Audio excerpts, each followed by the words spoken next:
To the right. Center. Nice. Hold on.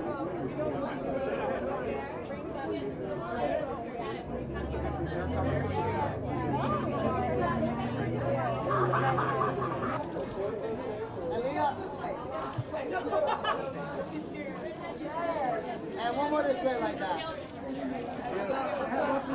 I don't think there's a better concoction than a very, as you said, male-driven show, full of testosterone, but also strong female characters, extreme female characters, but strong. I don't think there's a better concoction than a woman being the pin behind that, especially a strong woman. So I rooted for it. As soon as I met her, within 10 minutes, my original meeting is probably the reason I decided to do the show, because of Courtney Kemp.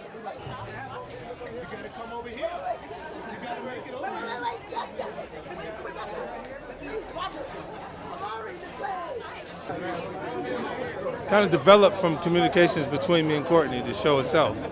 And then I fell in love with it as it actually formed on paper. And then there was a point that she was actually getting ready to go back to work. I was losing her. So much time had went by, and she had to go. She was thinking about going back to work, and then I had to tell her that I would play Ghost to get her to stay on the project, because she felt like what I felt in all of the pitch meetings, that it was a great idea and everyone was into it, but they were going, so who's going to be the lead? Like, who's going to play Ghost? And I said, you? And they're like, we'll do it. And then it's like, I can't, because it means I have to stop doing everything else that I'm doing. The commitment is so big, and Omari was perfect for it. It was perfect for it. He had other options, so I had to talk him into it.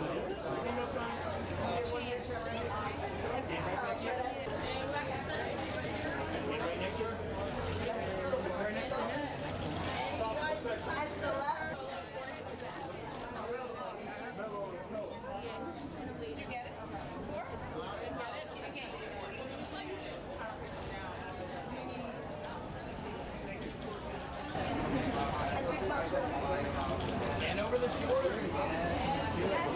Yeah, over the shoulder. Yes. It's all we care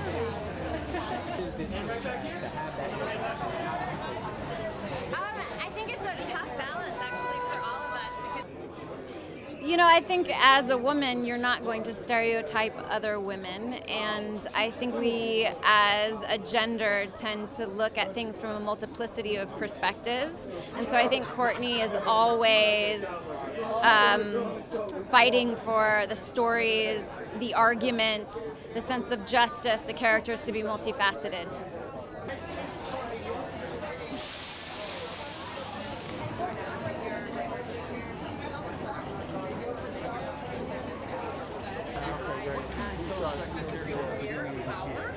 And it's really hot. I mean, the show is really hot. Really a wonderful, bringing together of all of our experience. Well, what's interesting about it is that we actually have a predominantly female audience by like a small margin, but the numbers actually come out to be majority female. So it's interesting. I mean, as violent as the show is, and as much as it touches what we think of as traditionally male themes, it's the stuff I'm interested in. I'm interested in violence, I'm interested in brutality, I'm interested in brotherhood, I'm interested in fathers and sons. I think women are too. I think the idea of separating interest by gender is really a fallacy, because it's like, Mary Shelley wrote Frankenstein.